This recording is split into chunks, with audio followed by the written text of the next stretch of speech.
नमस्कार, मैं हूं शुभे और आप देख रहे हैं न्यूज फॉर नेशन। बिहार में विधानसभा चुनाव की तारीख अब नजदीक है। अब पहले फेज के नामांकन की प्रक्रिया पूरी होने के बाद अब मतदान की भी जो तारीख है वो बिल्कुल नजदीक है और जल्द ही मतदान भी शुरू हो जाएगा।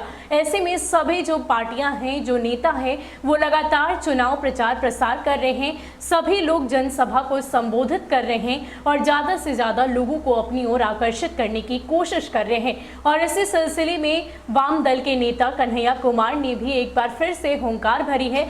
आपको बता दें कि कन्हैया कुमार हमेशा से ही अपने अंदाज के लिए जाने जाते हैं। वो उनका जो बयां करने का अंदाज होता है वो बिल्कुल ही अलग होता है। कल ही उन्होंने एक जनसभा को संबोधित किया और एक बार फिर से हमेशा की तरह उन्होंने केंद्र सरकार पर हमला तो किया ही और साथ ही साथ बिहार सरकार पर भी हमला करते हुए ये कह दिया कि आप लोगों को सतर्क रहने की जरूरत है। हमेशा की तरह कन्हैया कुमार ने बीजेपी और केंद्र सरकार पर तो निशाना साधा ही और साथ ही साथ बिहार सरकार पर भी निशाना साधते हुए ये कह दिया कि बिहार में ईवीएम की जगह सीएम को ही हैक किया जा रहा है, इसलिए आप लोगों को सतर्क रहने की जरूरत है। दरअसल सोमवार को बेगूसराय की 2 विधानसभा सीटों के लिए सीपीआई के उम्मीदवार सूर्यकांत पासवान एवं राम रतन सिंह ने नामांकन दाखिल किया था। नामांकन दाखिल करने के बाद कन्हैया कुमार एक जनसभा को संबोधित कर रहे थे। सीधे सीधे शब्दों में कन्हैया कुमार ने कहा कि पिछले चुनाव में जनता ने बीजेपी के विरोध में वोट किया था। महीनों के बाद बीजेपी ने सीएम को ही हैक कर लिया और पूरी तरह बाजी पलट दी। इसका परिणाम यह हुआ कि जनता ठगी की ठगी रह गई। कन्हैया कुमार ने कहा कि आज आलम यह है कि एनडीए में 2 गठबंधन चल रहे हैं, एक प्रत्यक्ष रूप से और एक परोक्ष रूप से। बिना नाम लिए कन्हैया कुमार ने इन बातों को कहकर एलजेपी को भी लपेट लिया। ज्योतिरादित्य सिंधिया की बात करते हुए कन्हैया कुमार ने कहा कि अब ज्योतिरादित्य सिंधिया कांग्रेस में थे तब तक तो वो बहुत ही खराब व्यक्ति थे, लेकिन जैसे ही उन्होंने बीजेपी ज्वाइन किया तो वो बहुत अच्छे आदमी हो गए।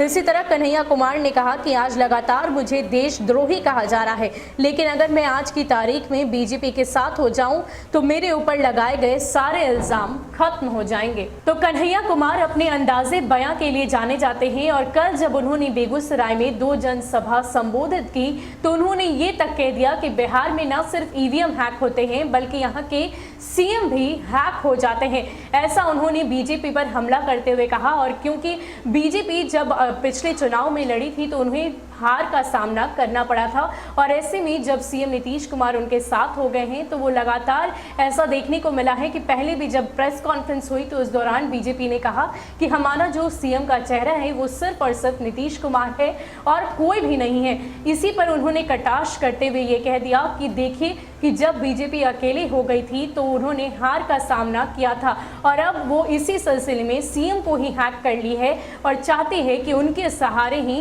बिहार में अपनी चुनावी नैया को पार कराया जा सके।